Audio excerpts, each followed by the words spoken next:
point at one. Yeah, I love it. Shukran. Just give me a hand.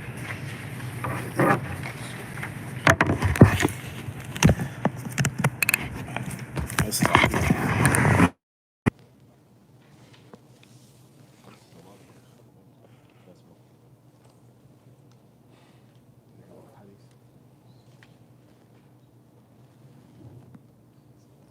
And often we have the assumption that all the shifts will be there, and so I certain questions are specific to certain shifts. Inshallah, those questions could also be answered that we have. Does that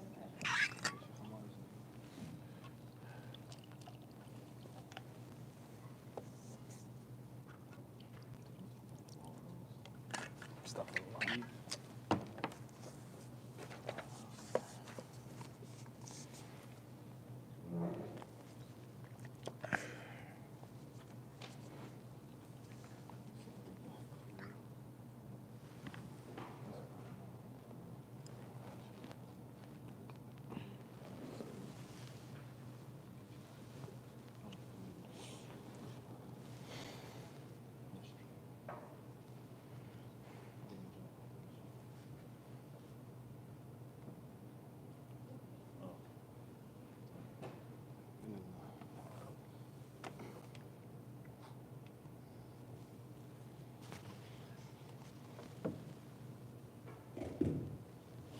بسم الله الرحمن الرحيم الحمد لله والصلاة والسلام على سيدنا رسول الله وعلى آله وصحبه ومن والاه وتبع هداه ثم أما بعد.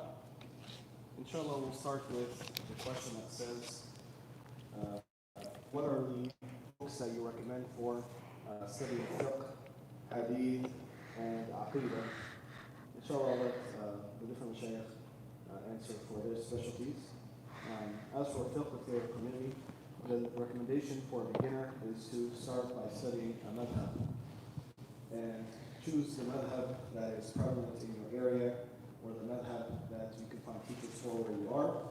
And every school of law has a well-known curriculum and methodology for teaching. So you start off by studying and memorizing a primer in that school and study with the teacher that text to make sure that, number one, making sure that you understand the wordings of the text, and making sure you can conceptualize the issues mentioned in the text. That is your role as a beginner student with that text. Do not worry about what is the rajih or the marjuh at that point in your academic career. Don't worry about what is the more correct position or the weaker position and so on. That is not for you at that stage to determine. Your job is to study the text, understand it, pass the exam, pass that level that the teacher gives you, and move on to the second level in the ladder of text. So the different madhabs have different texts. So for example, in the Hanbali school, you could start out with Bidayat al-Abid, and then you could do Dalil al-Talib or Aqsam al-Tasarat, and then you could do Zayd al-Mustaqna, and then you could do Arawd al-Murba, and so on and so forth. And there are other texts that you could start out with, Amd al-Talib, and so on. There are many texts, and many of them are interchangeable. If you cannot find someone teaching this text, you find someone else teaching another text. They're all very similar, so it's not a problem. And Sheikh Ahmed al-Qaini has a very good book talking about the Hanbali school, the different texts of the Hanbali school, and he has a curriculum set out for you to study the main basic primers. So you study one of them and focus on one of them and master it, and then you look at the other primers and just add to it the issues that were not mentioned in your text. So it's as if you studied all the basic primers of that school before moving on to the next level of text. If you are Shafi'i, alhamdulillah, there are many Shafi'i scholars in your area, and for example, you can start with Sibiyat al-Najah and so on, and then you have Maliki school, for example, you have many al-Ashrawiyya and so on and so forth. In Hanafi school, they have other texts, Nur al-Idah, so every school has their beginner primers that is known to them. Find a teacher that is specialized in that school and study with them. And I'll let Mufti talk about the text and hadith you can start off with. Bismillahirrahmanirrahim. Before we get into the specific question or answer, I was asked and requested by one of the hosts to speak briefly on the status and the role of a Muslim woman in society in the community and Islamic civilization.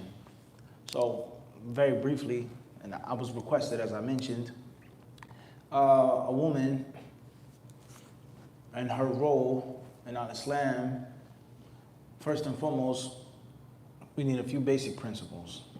The first basic principle is balance. And extremism doesn't bring about good, for or against. Extremism only renders bad, negative things. So a woman to be on the forefront and to have this control and power, she's equal, she's better, she's this, she's that, that's a problem. And a woman is not to say nothing, not to do anything, be quiet, keep silent, just stay in the home. This is your job, this is your place, you need to know this. We never did this in my time, in my country, etc., etc. You're an unchaste woman if you do this. You're a filthy woman if you want to do this, etc. That's also a problem. So principle number one, with regards to the status of a woman in Islam, is balance. Principle number two is honesty. Be honest. And many people, they aren't honest. They have certain movements in which they say a woman is now becoming more powerful. A woman now has a role. A woman now has a voice. A woman now has the ability to speak and to do things that men controlled and dominated and manipulated for centuries, etc., etc. That's not true. Since the beginning of time, women have had power. And they've had influence. And they've had roles.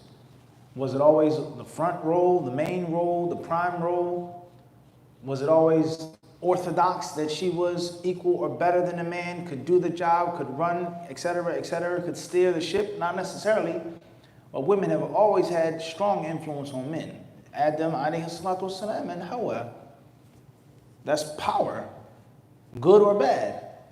And kings, sovereign leaders of the past, Muslim and non-Muslim alike, have always had strong, powerful influence and oftentimes control over men and over nations and kingdoms.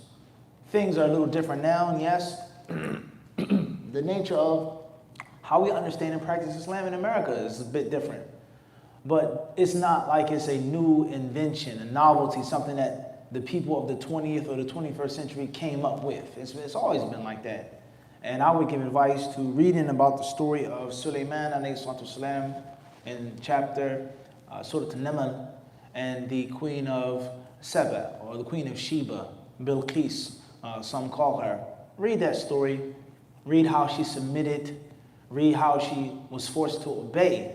Not for the sake, just because it was Sulaiman and he was a man, but because it was Allah Azza wa Jalla, Rabbul Alameen. Read that story. Read other Quranic texts in the seerah of the Prophet ﷺ. The Prophet listened to his wives. He took advice from his wives.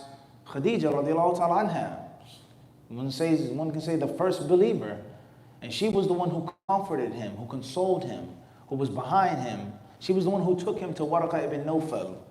All right? And there are many other examples in which the Messenger of Allah sallallahu alaihi wasallam sought the advice of the Ummahatul Mu'mineen, and they were there for him. So a woman's role and a woman's status in Islam and life among non-Muslims as well is important, is pivotal, and it always has been and always will be. That's a fact. And the closest way of influencing a man or getting information from a man or forcing a man's hand, no doubt, is through a woman. That's a fact. It's a known fact. The child's first teacher is a woman. The child's first example and role model is a woman. Before the boy gets on the back of a horse and becomes a rider and a knight, a warrior, before he goes out with his father to learn how to do manly things, he's with his mother. And if you look at many great influential men, Muslim and non-Muslim alike, you read their biographies, their life stories, heroes and villains, you'll always find that they make a specific mention of their mother. And many of those great men don't mention their fathers in their biographies. That's a fact. Don't take it from me. Read it yourself. So what's important is the Quran and the Sunnah, they teach us balance. The Quran and the Sunnah, they teach us truthfulness and honesty. Be real. Don't make stuff up. And the Quran and the Sunnah, Allah says, وَيُؤْتِ كُلُّ ذِي that everyone who deserves a virtue, He'll give him his virtue. فَضْلَهُ وَيُؤْتِ كُلَّ ذِي فَضْلٍ. Everyone who deserves something will get that thing. Everyone who deserves a haqq will get that thing. And that's based off of Quran and Sunnah. So some things women are superior in than men. And vice versa. بِمَا فَضَّلَ اللَّهُ بَعْضُهُمْ عَلَى بَعْضٍ, etc. So a woman's status in Islam is important as a wife, an advisor to her husband, a supporter of her husband, one who's to enjoin the good and forbid the evil for her husband. وَالْمُؤْمِنُونَ وَالْمُؤْمِنَاتُ بَعْضُهُمْ أَوْلِيَاءُ بَعْضٍ يَأْمُرُونَ بِالْمَعْرُوفِ وَيَنْهَوْنَ عَنِ الْمُنْكَرِ. Allah clearly mentions that. And Allah talks about the munafiqat and the khabithat. And Allah talks about the mushrikat, sinful women, evil women, foul, wicked women, just like there are tayyibat and mu'minat and muslimat, etc. So a woman's status as a mother, as a wife, as a sister, as an aunt, a woman's role in joining the good and forbidding the evil, teaching, giving advice, giving nasiha, giving da'wah, and a woman's her role in being a positive community member in light of Quran and Sunnah. All right, and many books have been written on the subject in English and in Arabic. Many lectures that have been given on the subject in English and in Arabic. You can go back to them, and that's what I would say with regards to that. As far as the part of the question regarding what books to start off with, then similar to what Sheikh Ahmed mentioned, but a bit different. Whereas in sciences of hadith, there aren't like madhahib, like schools of thought. And especially as a beginner, it's going to be pretty much the same. So inshallah ta'ala, start off with the smallest books, the simplest books, as he mentioned, the Fakkul Ibara, decompressing the compressed metin, understanding the words of the author according to the understanding of the author. All right, and conceptualizing what's meant. What is hadith hasan, hadith sahih, hadith shadh? Who's a sahabi? Who's a mukhadram? Who's a tabi'i? What's meant by this? Okay, muwafaqa, mukhalafa, nakara. What's meant by these words, these terms? Do you understand the concept? Like we did yesterday. So, bi'idhnillahi ta'ala, you start off with a small, simple text, whether that's Bayquniya, whether that's Taysir Mustalah Hadith, Taraf, whatever it may be, Tadhkira, Ibn al-Mulaqin, and then you gradually, progressively graduate to the next step. Nuzhat al-Nadar could be after that, if you wanted to, and then you can move on to Al-Muqidha by Al-Dhahabi, if you wanted to, and if you had a bigger and stronger appetite, Ikhtisar Ulum al-Hadith by Ibn Kathir, which is commonly or colloquially referred to as Al-Ba'ith al-Hadith, which is not the book of Ibn Kathir. Many people think khata sha'i'. Al-Ba'ith al-Hadith is not by Ibn Kathir. That's by Sheikh Ahmad Shakir, rahimahullah. Ibn Kathir's book is Ikhtisar Ulum al-Hadith. All right? And then you go further and further up, depending on how much time you have, how much energy you have. So, if you wanted a simple basic layout, you started off with Bayquniya, then the Tadhkira. And then you can move forward to Nukhbat al-Fikr with Ibn Hajar's explanation, Nuzhat al-Nadar, before anyone else's explanation of Nukhbat al-Fikr. And then after that, bi'idhnillahi ta'ala, you jump forward to Al-Muqidha by Al-Dhahabi, rahimahullah. And then bi'idhnillahi ta'ala, you can graduate to Ikhtisar Ulum al-Hadith or Al-Ba'ith al-Hadith of Ibn Kathir. And then from there, limitless options. Whether you want to jump into Alfiyat al-Iraqi or Suyuti. And from there, the Muqaddimah of Ibn Salah itself. And you go higher and higher with a teacher, and also studying by yourself if you don't have a teacher, and taking advantage of teachers when you come in their presence.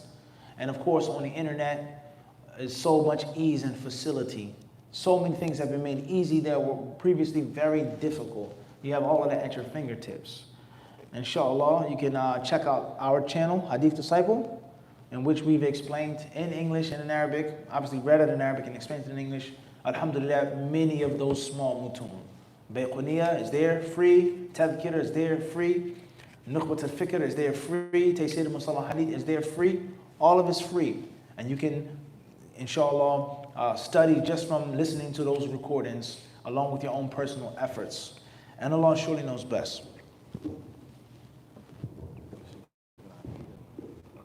Sheikh Taha now mentioned the same question, beginning text and after. Alhamdulillah, wassalatu wassalamu ala rasulillah wa ala alihi wa sahbihi wa man wala ba'd. The first book that I recommend for Aqidah is Kitabullah, Quran. because the primary objective of the Quran is in fact to know who Allah subhanahu wa ta'ala is, to know about the hereafter, and to know about the messengers, all of which fall under the topic of Aqidah. And a tadabbur of the Quran and reading a tafsir of the Quran, such as Tafsir al-Sa'di, which is available in English. Even though I understand that the question is dealing more with the science of Aqidah, if you will, as a ilm mustaqil, that is an independent study or independent discipline. The reality is that Aqidah in this way is quite different from the other sciences, whether it's hadith or fiqh, that we get into the wasa'i, such as usul fiqh, mustalah, and so forth. It's quite different. That being said, every discipline in Islam has its beginner books that are studied. And for the creed of Ahl Sunnah wal Jama'ah, I highly recommend Al-Aqidah al-Wasitiyah. Obviously not the way we're studying it very quickly, which is good for an overview, but going into some bit of depth and in English language, and Sheikh Uthaymeen's sharh or its explanation is available. It's easy to read. Sheikh Fawzan's explanation is also available in the English language and fairly easy to read. But I also recommend studying it with a sheikh. Additionally, Kitab al-Tawheed, Sheikh Hamid ibn Abdul Wahhab, rahimahullah, is also a very important study in Tawheed al-Ibadah, which is not covered, or also called Tawheed al-Uluhiyyah, which is not covered in al-Wasitiyah in any type of detail. Tawheed, Kitab al-Tawheed, Sheikh Hamid ibn Abdul Wahhab, is excellent.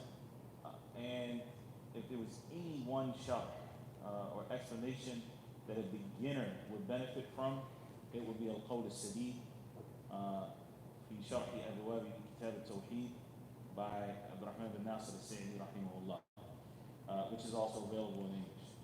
And I like that as a beginner's explanation because he's not going into every single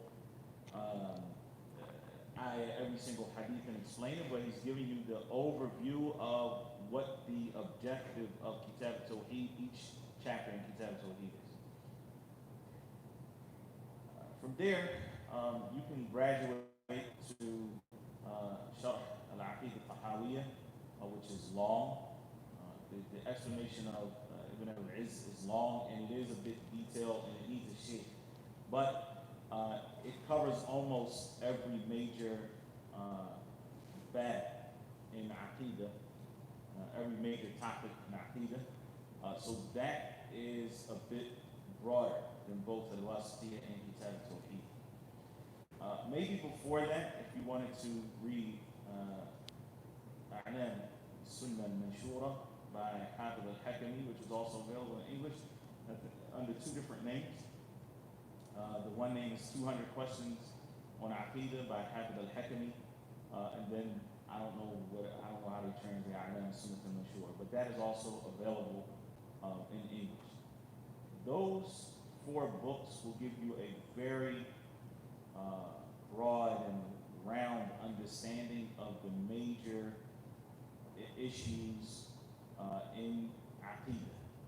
And then there are so many other branches,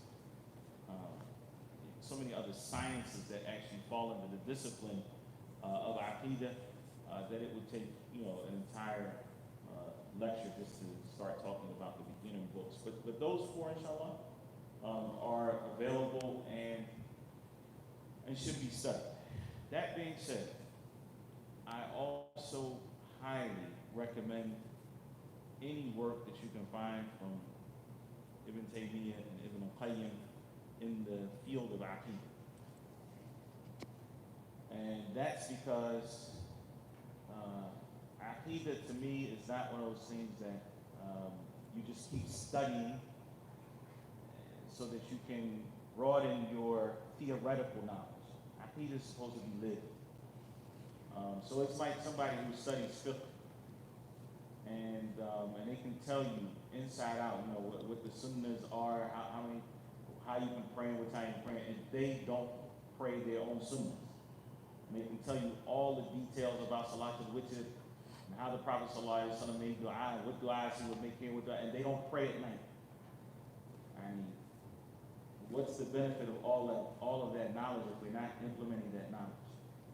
And so, one of the most important aspects of Aqidah is that after you do that formal study of Aqidah, that you live that Aqidah.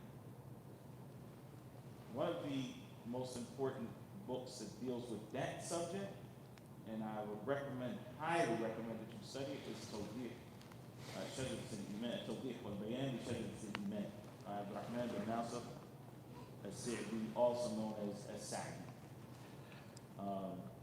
That book is translated into English as the Tree of Faith.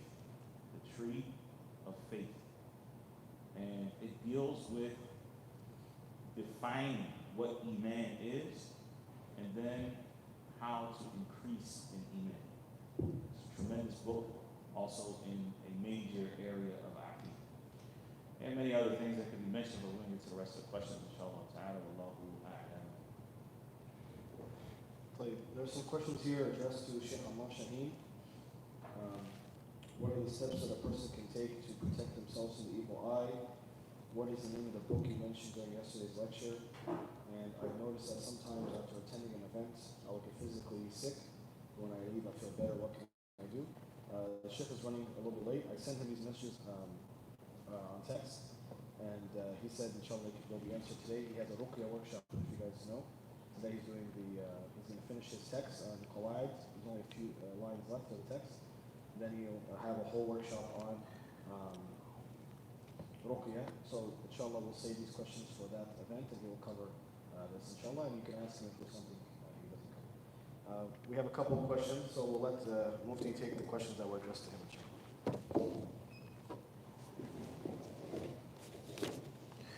Question says, a lot of people could be mistaken.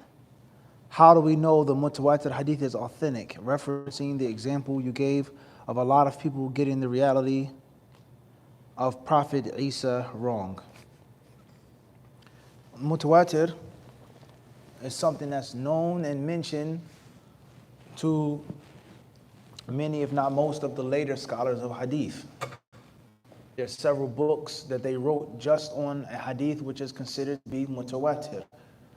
Whether it is a hadith in which the scholars unanimously agree is mutawatir, or a hadith in which they differ on is it mutawatir or not. There are several works that were written on al-hadith al-mashhura, the hadith which are famous, which are well known. And inshallah ta'ala, the more you study those different books and the higher you go, you'll come across the specific names of those books. Suyuti, okay, and several other ulama of Islam of the 7th, 8th, 9th, 10th century, etc. They wrote books on al-akhbar, al-mutawatira, okay? So it's something that those ulama, they mention. Hafidh bin Hajar, rahimahullah, in Fath al-Bari, he mentions ahadith which are mutawatira and quotes the chains for them. And there are many hadith that you know about that you may not know are mutawatir. Whoever lies upon me intentionally, let him take his seat in the fire of hell, for example. All right? So it's not necessarily something that you, especially as a beginner, or even as an intermediate student, or as an advanced student of hadith, it's not much in which you're going to discover and unearth yourself in 2021. Rather, in most cases, 9 out of 10, even as an advanced hadith student, a hadith scholar, a researcher, you're going to be looking through the speech of the previous scholars of hadith, looking at what they said, analyzing it, breaking it down, condensing it, summarizing it, separating it, compartmentalizing what they said, and then taking what you feel is most correct. But the chances of you in 2021 needing to discover and find out and to discern yourself what is and is not mutawatir is slim to none, all right?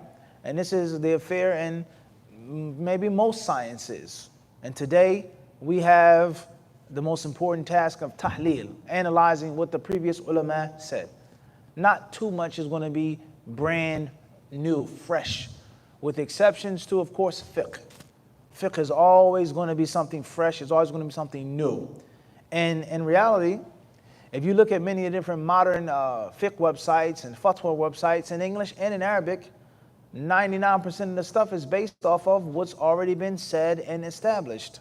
But the modern day alim, the modern day researcher on this panel, on this group, all he's doing is just applying the old ancient classic stuff to the new stuff. هكذا العلم, all right? And Allah knows best. This question says, best way to cultivate, no, that's when making dua, how do we move from, type? أسئلة عامة. You want me to do it? Okay. Best ways to cultivate istiqamah and thabat. Making dua just for that. And pondering over what you say every day. Oh Allah, please guide us to the straight path. What does that mean? And why do you say that if you're already a Muslim? What's the purpose of that?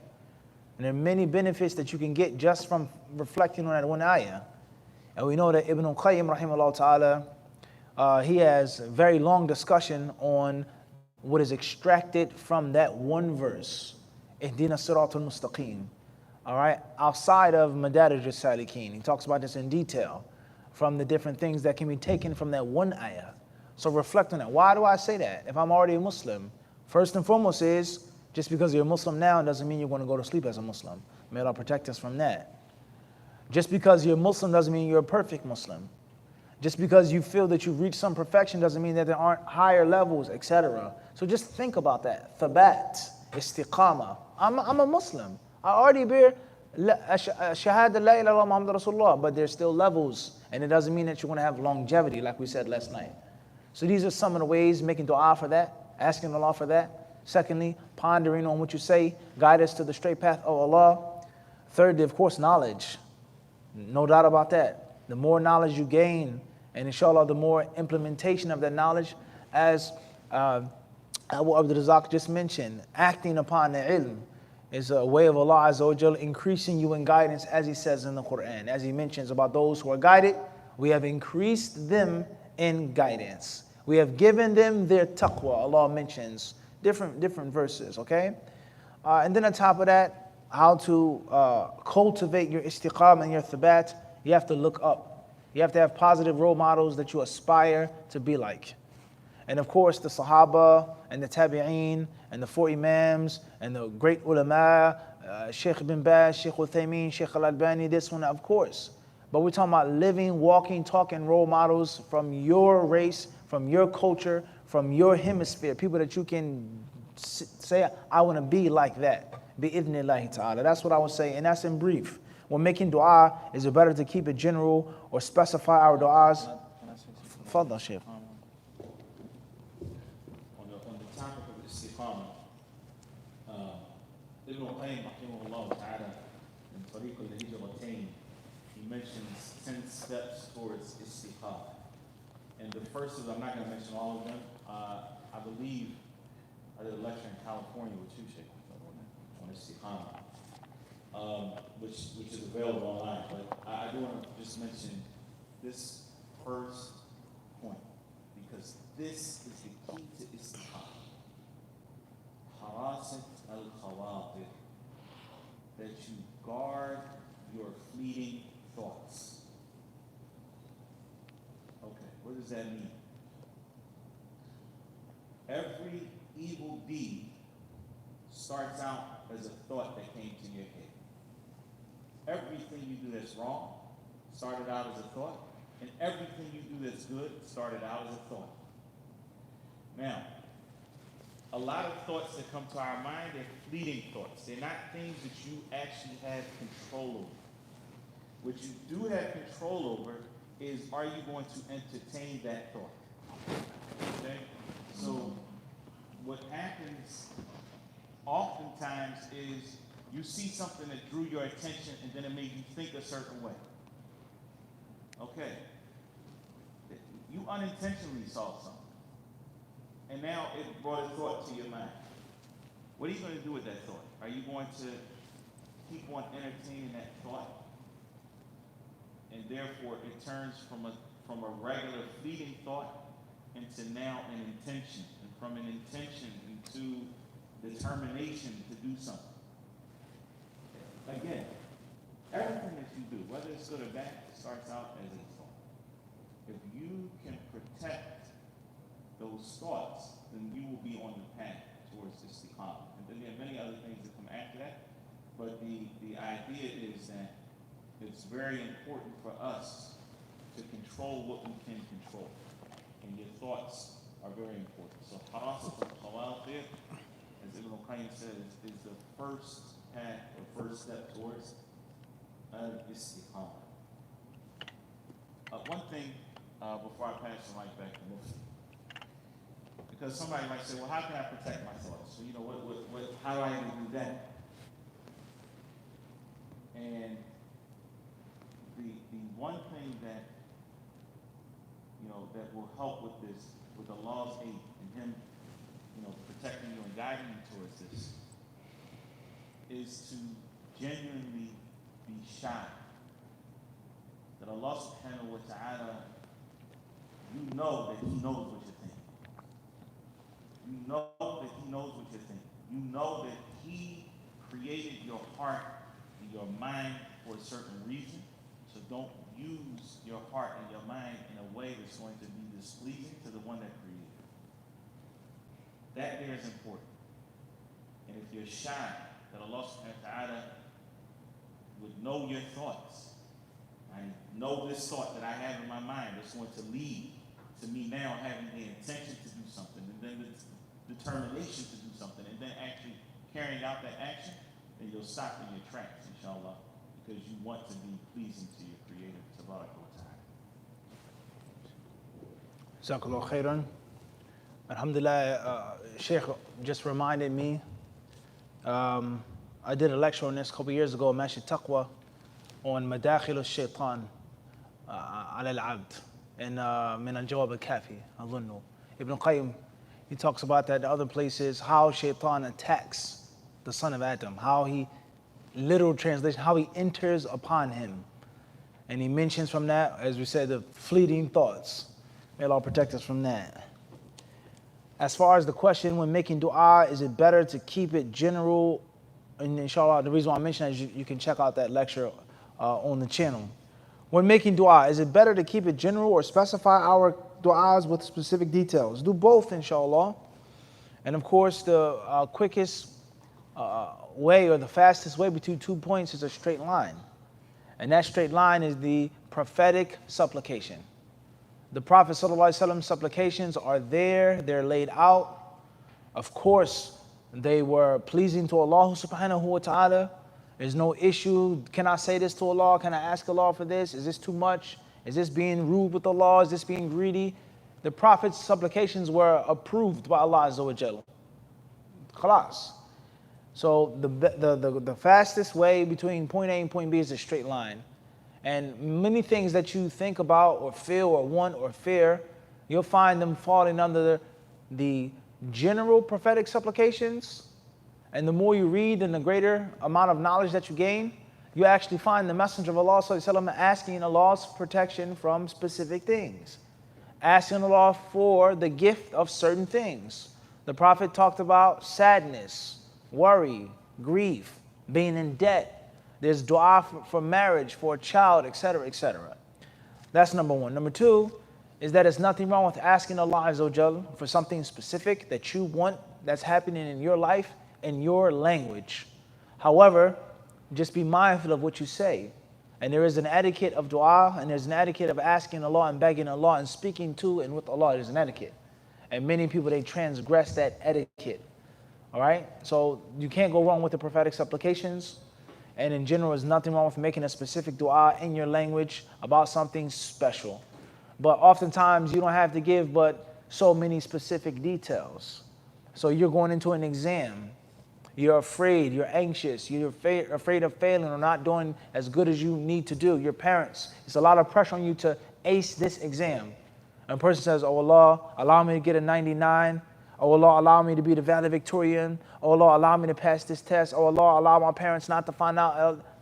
You don't have to say all of that. Oh Allah, give me success. Oh Allah, strengthen my eyes. Oh Allah, allow my pen to flow, etc. It's an etiquette. Wallahu alam. Question 3, how do we move from being bearing difficulties with sabr to also having rida with the decree and any difficulties? In brief, there are certain modes of behavior towards Allah's decree. Some of those modes are mandatory, and some of those modes are preferable and virtuous and not necessarily mandatory. So in general, every Muslim must have rida. Raditu billahi rabban. There's no doubt about that. General pleasure with Allah Azza wa Jal, His names, His attributes, and His actions. But that doesn't mean that a person has to have specific rida for every single thing that happens and takes place in his life, of pain, of agony, of suffering, of tribulation. But every Muslim must have sabr. That's mandatory, period. And within sabr, there are levels. So if someone comes to me and says, what's wrong, Mufti? What's bothering you? And I say, yeah, well, I'm a little sad today. I lost a family member. He makes dua for me. He gives me a hug. I'm sorry to hear that. He makes, the supplication. That's not haram for me to tell him that I lost a family member. And that doesn't mean that I'm not practicing patience. But that may not be of the same level of sabr for me to say nothing and to put a smile on my face. Say, alhamdulillah, I'm fine. It's the levels of sabr. So there's a basic mandatory level of sabr, and then there are higher levels as well. As far as rida, then generally rida is mandatory. Being pleased with Allah and what Allah does in general, His qadr. Being pleased, having rida with all of the maqdurat, every specific thing as a higher level. And the same applies with regards to a shukr, thanking Allah for the calamity. That's not necessarily mandatory upon every servant, and only a few of Allah's chosen servants will reach that status of thanking Allah for calamity and for misfortune. So there are different levels and types and modes of behavior with regards to the qadr. All right? So bi'idhnillahi ta'ala, the more you learn about Allah, the more you read the Quran, as Abu Abd Razak clearly mentioned, أَفَلَا يَتَدَبَّرُونَ الْقُرْآنِ أَفَلَمْ يَدَّبَّرُوا الْقَوْلِ. Have they not reflected on what I have said to them? Allah says, أَفَلَمْ يَتَدَبَّرُوا. Have they not thought about what I'm saying to them? لِيَدَّبَّرُوا آيَاتِهِ. Allah mentions this. So think about Allah's sunnah. With sin, Sheikh? Not a sad, right? Think about the sunnah of Allah. How Allah tells us about Yusuf alayhi salatu wasalam, Ayyub alayhi salatu wasalam, Musa and Banu Israel, etc., etc. Think how Allah tests people. Those who are close to Him, those whom He loved. They loved Allah more than we love Allah. And Allah, He put them through fitna, He put them through trials. So reflect on those stories, and bi'idhnillahi ta'ala, perhaps you'll get some of that barakah with regards to how to behave with Allah, how to have more patience, how to have more rida, how to have shukr with what Allah decrees upon you. And Allah surely knows best. And of course, as Sheikh Tahir mentioned with regards to Ibn Qayyim, my favorite Islamic author, he has a book that he wrote just on patience and gratitude. He wrote a book, and he's a summarized version of the book, and in English as well. Both are translated. The full version and the summarized version. As-sabru wa shukr. The 1-2 punch of the believer. Thanking Allah and being patient, etc. Wallahu alam.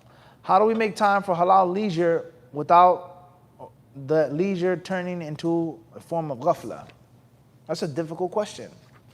There are many things that we do on a daily basis that are normal, that are basic, acceptable things that would be abhorred by the Salaf.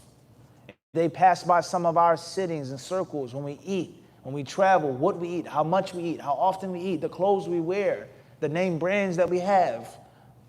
Allahu alam, what the Salaf would say about us. Are these Muslims who sit down and eat red meat every meal, 30, 40 minutes, hour, laughing, joking? Your shoes cost $200-$300. You have 10, 20, 50 overgarments in your closet. Are you even a Muslim? So every, leisure, recreation, these things are relative. There's so many different haram things today and so many ways of losing your soul, as we mentioned in the khutbah yesterday.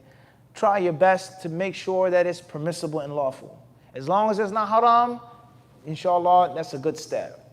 Minimizing your leisure, and most importantly, taking your leisure, your recreation, and making it recreation. You take the fun or the relaxation to recreate energy for seriousness, for ibadah. That's what the word recreation means, to recreate energy. That's why you take a vacation, to go back to work fresh. So try to recycle, bidnillahi ta'ala, make sure you recycle. And know for sure that we live in a time in which there are many things that we do which are not even this is not even a bad thing. It's a small issue. The early Salaf, the Anas, what did he say? إِنَّكُمْ لَتَعْمَلُونَ أَعْمَالًا هِيَ أَدَّقُ فِي أَعْيُنِكُمْ. He says, indeed, you people do deeds that are thinner, slimmer in your eyes than a strand of hair. إِن كُنَّا لَنُعُدُّهَا عَلَى عَهْدِ رَسُولِ اللَّهِ صلى الله عليه وسلم مِنَ الْمُبِقَاتِ. And in the time of the Prophet, in the time of the Kibar Sahaba, we looked at them as being destructive sins. Think about Anas. How many years ago did he live and die? And who did he say that to? He said that to the Salaf. So just imagine what they would say if they saw us, our closets, our cell phones, our bank accounts, our refrigerators, our deep freezers. All right? So try your best to avoid the haram and work on everything relatively after that. Wallahu alam. Inshallah, I wanted to add to that question, Mufti, if you'll permit me. The answer to that question in terms of engaging in leisure and having fun, I believe, if you look up fun in the dictionary, it's defined as the pastime of fools. Allahu Akbar. The way we answer this type of question is going to be different if we're speaking to a commoner and if we're speaking to a student of knowledge like yourselves. So the talib al-ilm, this person is going to be living his life or her life differently than the ami, the common layman. The student of knowledge, he or she should spend her time in that which benefits him or her. Their entire time should be seeking knowledge, and the breaks that you take should be to rejuvenate yourselves, re-energize yourselves, rest yourselves, so that you can continue seeking knowledge. And this is the way of the Salaf. You find that Ibn Jawzi, rahimahullah ta'ala, he mentions that he would spend his time with knowledge, but everyone in their life has some busy work they have to do. You have to take out the trash, you have to mow the lawn, you have to go buy groceries. There's some busy work that any human being has to do. And so, Ibn Jawzi, what did he do? He says that if there's certain busy work I have to get done, and there are guests that I have to meet, people want to come over to my house or something. You live in the real world, you have guests, you can't just, kick them out. So he would save the busy work and meeting people for the same time. So if he had to meet people, he couldn't get away from social gatherings or guests coming over, then he would make that time for guests the time he would need to do his busy work. Like he mentioned, cutting his paper, all right? Back then you'd have to cut your paper, you'd have to refill your ink pots, right? You'd have to sharpen your pencils. So he has to do that anyway. It's dead time, it's wasted time. So that's the time he would allocate for meeting guests. So if you had guests coming over and he couldn't get out of it, okay, you come over, and this is the time I'm going to use to chop my papers and sharpen my pencils. And I tried to do that with my wife. I read that from Joseph, and I tried to do it. It kind of backfired on me. Allahu Akbar. So especially during COVID, the walks, taking the family out on walks was essential because we were cooped up at home. So, I was like, okay, I'm going to be like Ibn Jawzi. When I take, my family out for a walk, I'm going to put my headphones in, listen to the lecture, or, read on my phone, read my, my books, or review my, words, or whatever the case may be. And I thought that would fly. Allah. But it's like, no, this is my time. That's right, that's right. Undivided attention. But I was able to pull it off sometimes with some things. Like, student of knowledge and the mashayikh, they travel a lot to give talks between city and city. So that time is dead time, driving for half an hour, to an hour. This is the time you listen to your lectures, review your debts, your lesson, review your hifz, whether it's a hifz of the Quran, or hifz of a matn, or so on. So that's the time you should not let go, and waste it. That's wasted time for anyway, so use it for ilm. Similarly, when you're out with friends, I would do this when I'm out with friends, when we're at a restaurant or we're at someone's house, everyone's on their phone anyway, checking their Facebook, sending texts. So what I would do is, alhamdulillah, Allah bless us with technology. You could download every book in the world on, this little thing you put in your pocket.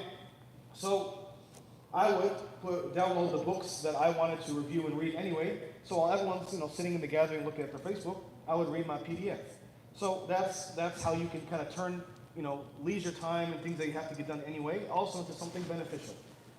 Similarly, this is the way of the setup. So we mentioned Ibn Jawzi. We find, for example, Al-Majd ibn Taymiyyah. These people didn't waste their time. Al-Majd ibn Taymiyyah, the grandfather of Shaykh al-Islam ibn Taymiyyah, the author of the text that we're studying, Raf al-Madam, he wouldn't waste any time even using the restroom. So when he would go to the restroom, he would have someone stand outside the restroom reading ilm to him, and he would listen to it to review while in the restroom. Now people in the restroom, I don't know what they do. They're on their Facebook or reading magazines or whatever people do in the restroom here. But these people even use the restroom time for ilm. And Ibn Aqil al-Hanbali, the great scholar, he didn't even want to waste time even chewing bread. So he said, how long will it take me to chew bread? 5 minutes? I'm going to save that time by swallowing flour instead of chewing bread and just washing it down with water. So Ibn Aqil, he would just swallow flour and wash it down with water. I don't know how long that saved him, maybe 2-3 minutes, but that 2-3 minutes was essential in ilm. And we find, for example, Ibn Abi Hatim, him and a group of students of knowledge entered Egypt. And they said, we entered Egypt and we didn't eat for 7 months. Because all day we're just lesson this sheikh and then that sheikh and then that sheikh. We don't have time to actually sit down and socialize and have dinner. So he said, finally, one time, they went to the sheikh's dars and the sheikh was sick, so the dars was canceled. So he said, this is our chance to finally eat. So he said, we're going to get some fish. So they went to the marketplace, they got some fish, and by the time they went to the marketplace, you stand in line, you pay, etc., you get all the way home. Oh my God, it's time for the next dars. So they left the fish, uncooked at home, and they went, and all day they're in durus. By the time they got home, it was about to go bad. They didn't have time to cook it, so they just ate it raw. This is the hal, this is the state of the student of knowledge. Imam al-Tabari, Sahib al-Tafsir, you guys know Imam al-Tabari, of course. On his deathbed, he had people around him, they're discussing an issue of inheritance. And so he heard a new issue. So he said, go get me my paper and my pen and ink pot. He said, you're going to seek knowledge, you're literally on your way out. You're on your deathbed. What's that going to do? He said, me dying having learned something new, knowing this fa'idah, is better than me dying not having known it. Not having known it.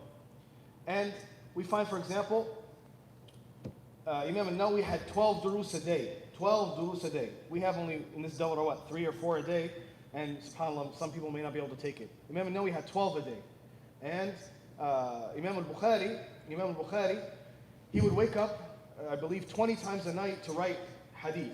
Even his resting time, he was thinking about ilm. So he'd go back, he'd lay down, he's thinking about ilm. Oh, I remember something, a hadith I should write, add it to my sahih. He wakes up, writes it down, goes back to sleep. Remember something else, wakes up, writes it down. Even their rest time is for seeking knowledge. And this also was the state of Ibn Aqil, I believe. Ibn Aqil, he said, if my tongue is tired, I can't speak, my eyes are tired, I can't keep them open, I can't read anymore, at least while I'm resting, I'm using my brain. I'm thinking about ilm. I'm reviewing things in my head. And so when I wake up, I know where I'm going to pick up and what I have to do and what book I have to go read now, and so on. So anyway, this is the state of the student of knowledge, that he spends his time in ilm. And that doesn't mean you don't take breaks, it doesn't mean you have some sort of pastime, but when answering that question about leisure and so on, to a common person, we're going to say one thing, and to a student of knowledge who is taking the path of knowledge, we're going to answer another way. Wallahu a'lam. Forgive me, Shaykh, for... Alhamdulillah, Allah يبارك فيك. أفدتم. I don't have there's no more. Sisters, if there's still more questions, I have some. okay. While the Sheikh answers those, you mind writing down whatever's left? We only have we're supposed to. Oh, is it? Okay, never mind. Write them down so we can split them up. We have 20 minutes till the next debs. The debs is at 4, but we need to give you a 10-minute break. So we have only 10 minutes. So I'll let the Sheikh get to his, and then we'll try to finish these. Salam. I do have some questions written. I'll answer them quite simply, inshallah. This question says, how does one make Allah subhanahu wa ta'ala laugh?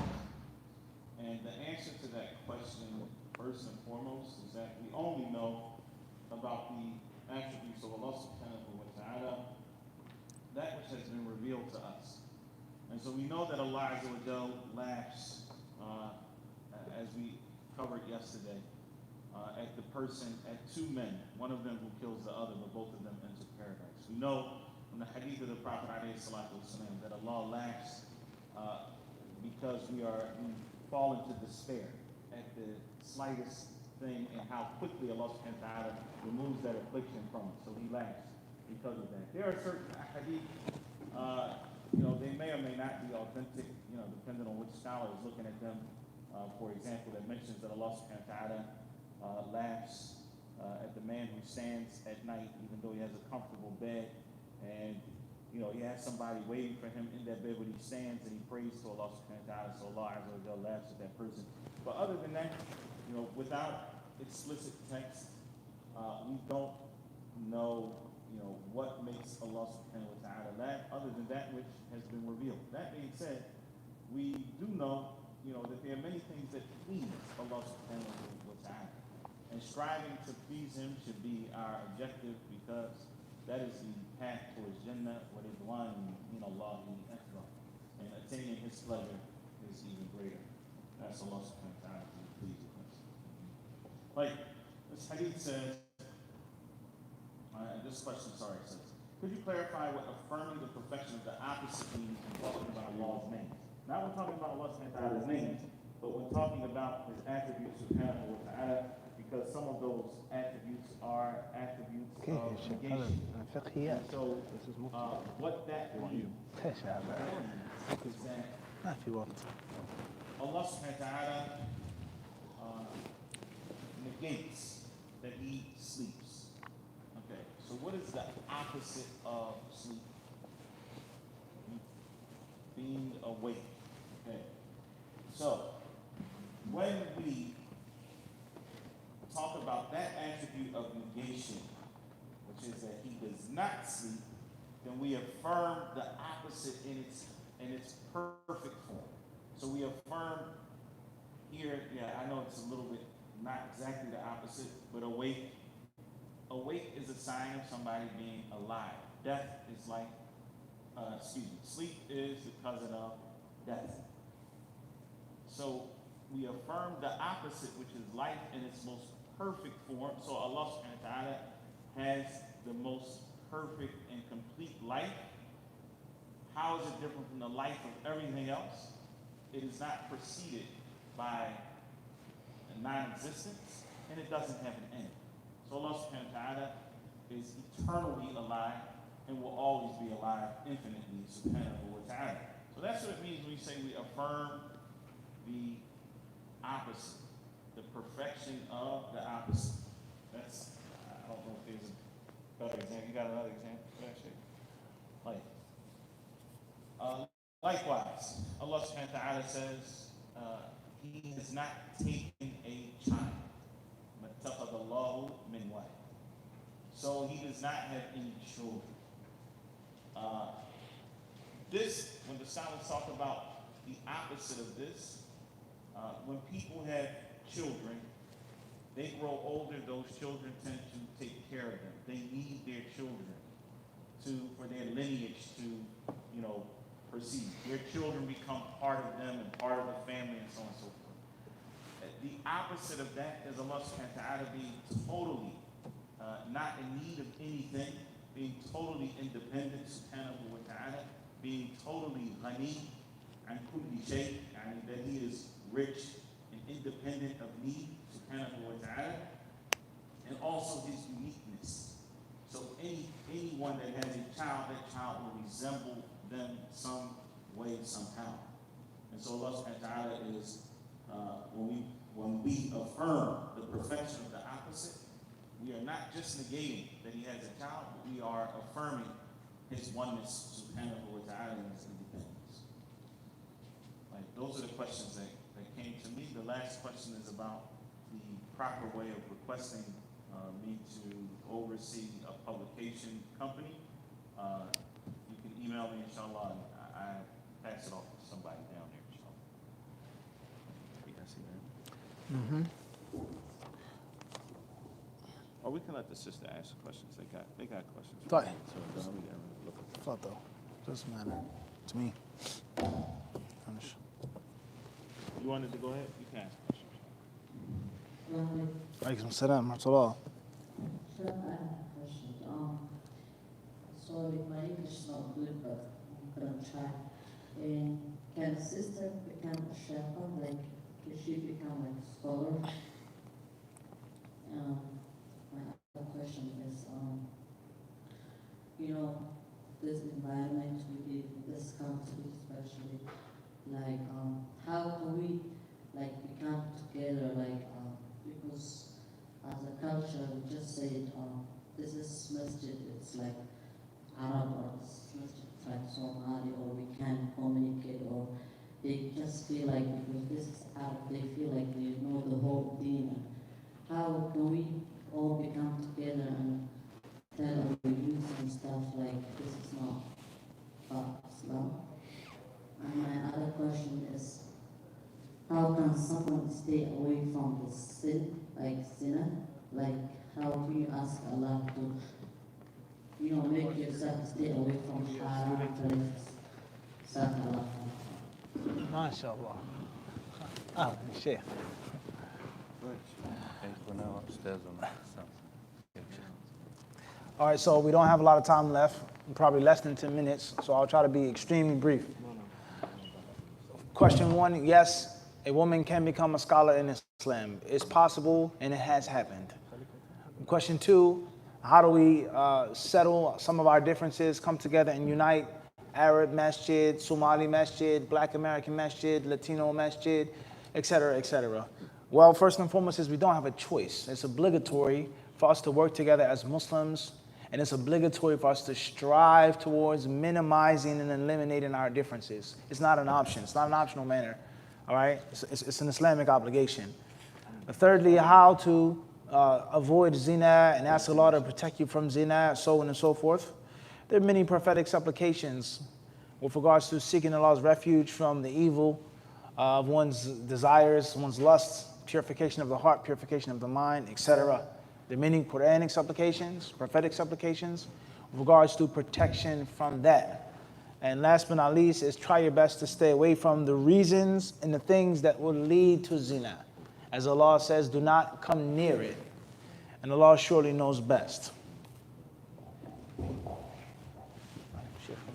There was a question that was شباب كانوا يذهبون يقعون في أرضك That's why I was sleeping. that only the believers will be on the sirat alone, not the sirat that is a deen, but the sirat like in sirat al-mustaqim. Did you mean it as anyone who believes in Allah subhanahu wa ta'ala?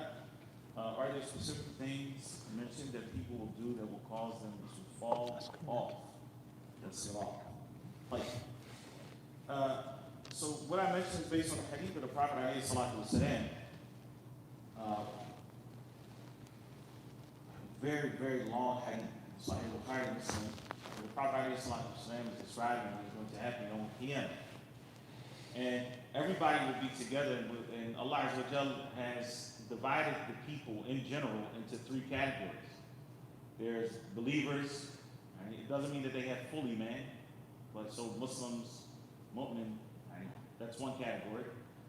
The munafiqun and the kuffar. And the believers are those who have any level of iman that qualifies them to be called Muslims. The munafiqun are those who pretend outwardly to be believers in Allah, but they are not. On the inside, they reject faith. And the kuffar are those who totally reject faith and disbelieve. So, those are the three broad categories. They'll all be together at this particular point. And then Allah subhanahu wa ta'ala will bring forth the idols that used to be worshipped.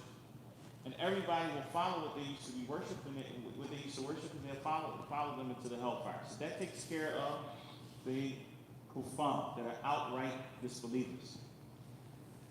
Remaining will be the believers in the munafiqun. And at that point, Allah subhanahu wa ta'ala will command everyone to make sujood to Him, subhanahu wa ta'ala. But the munafiqun will not be able to make sujood because Allah Azza wa Jalla make their backs stiff. Just like they used to pretend to be with the believers, at this point, there's no more pretending. Only the believers will be able to make sujood. At that point, there will be dhulma, darkness. And only the believers will have light that will guide them to the sirat itself, will guide them to the sirat. And so the believers, in the hadith of Abu Sa'id al-Khudri radiallahu anhu, and he mentions that the believers will be the ones, that the Prophet ﷺ said that the believers will be the one on the sirat. So, this does not mean that they are believers, kamilul iman, that they have full, that they reach the perfection of iman.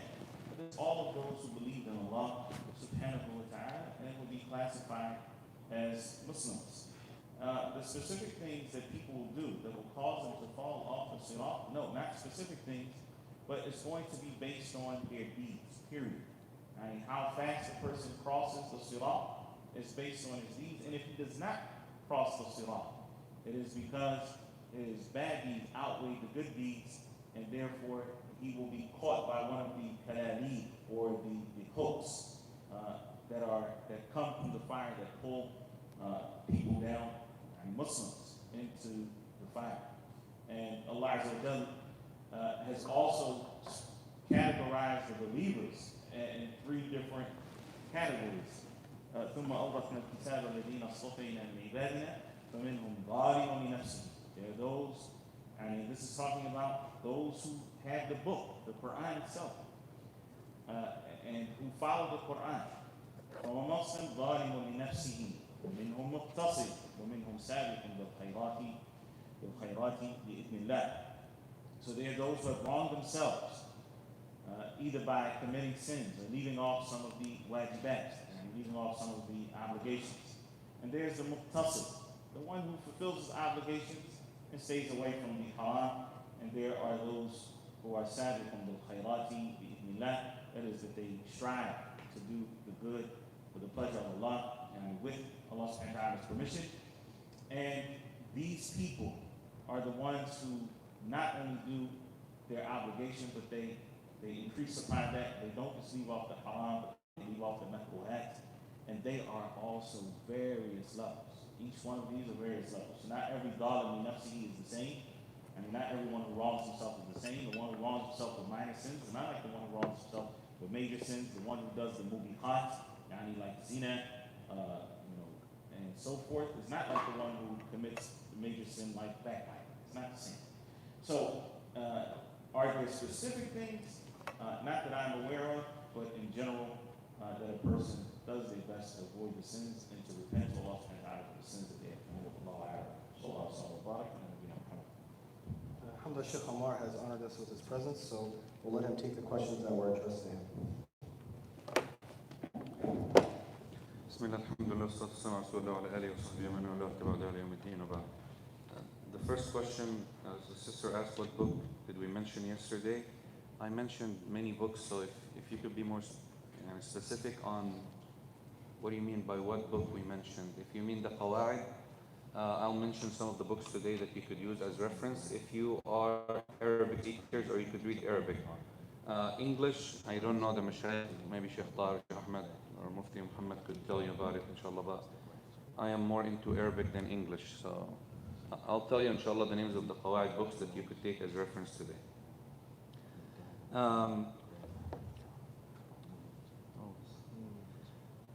Steps a student can take to protect themselves from evil eye. The first step, okay, you have to understand what evil eye is first, okay? So, evil eye, we had big issues on the definition of it.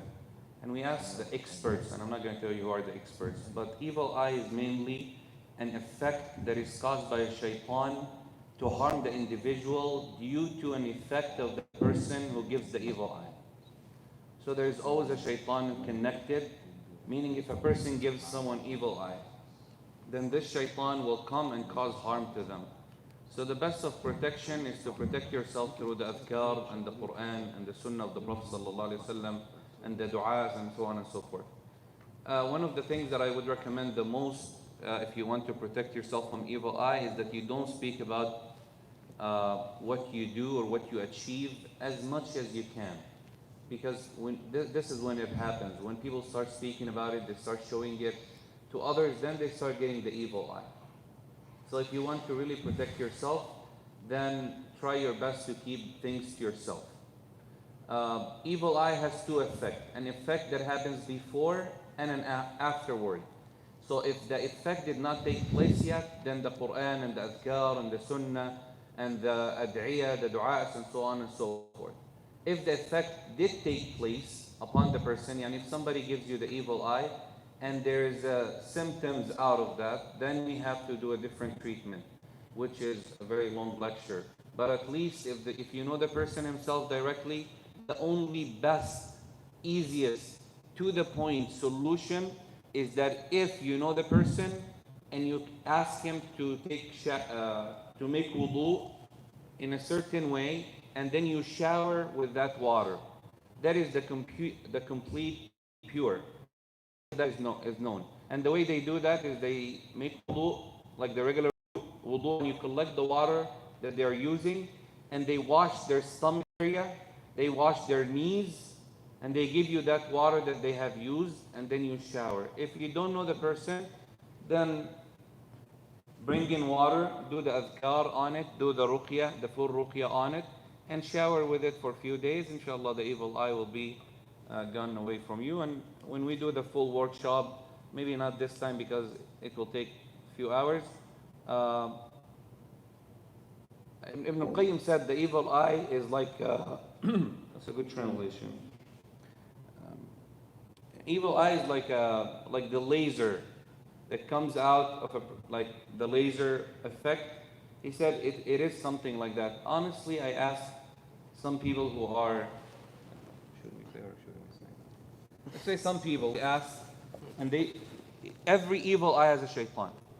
So look at the means to protect yourself from the shaitan, okay, and then take those means, inshallah. I have noticed that sometimes after attending an event, I will get physically sick, and when I leave, I feel better. Okay, leave. If you feel better leaving, then leave the event. What can I do? If you're saying that, that means there is an effect of an evil eye on you. And when you attend these events, if you get physically sick,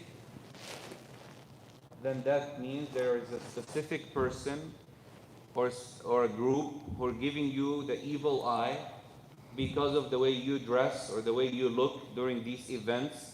And if I understand correctly, I could get a picture of what events are you talking about. If they're wedding events, then mashallah, sisters seem to be a little more free when they go there because it's only sisters. And then they get harmed through the evil eye. So just protect yourself. Do the adhkar before you go, do the ruqyah before you go. The Al-Fatiha, Ayatul Kursi, the last three ayah, Al-Mu'awwidhat, the beginning of Surah Al-Saffat, the beginning of Surah Al-Jinn. Recite on water and olive oil, wipe over your body before you go, and just keep yourself protected. But if you feel physically sick, I would recommend seeing someone to do ruqyah on you because you might have an effect, a strong effect of an evil eye. There was a sister who was in a place recently, and subhanallah, she had a stomach ache, and the reason she had that, and she actually had like bruises on her body and rashes, and the reason she had that was a wedding that she attended. She was dressed in a certain way. She said when she entered, everybody had a comment on her. But then there was a specific sister who said something directly to her. And when we did the reading, there was even a bigger problem. The jinn or the shaitan who was leading to the evil eye had some kind of a connection with that sister later on because of so I would just recommend, I would like to scare you off as much as I can as sisters, just that you could protect yourself because the harm is so much and the cases are too many to carry. So please just take care of yourself and follow the ruqyah, inshallah. Now.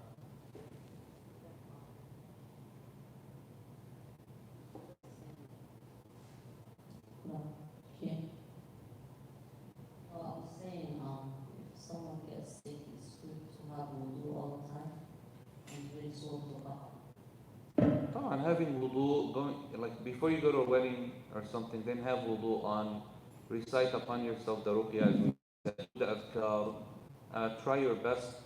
But the thing is, the effect of the evil eye is just a very broad topic. If an evil eye comes out of a person who is good, unintentionally, it could lead to harm. And if the person is evil, it could lead to death. And that's what the Prophet ﷺ said. قال إن العين حق تدخل الرجل القبر وتدخل الجمل القدر.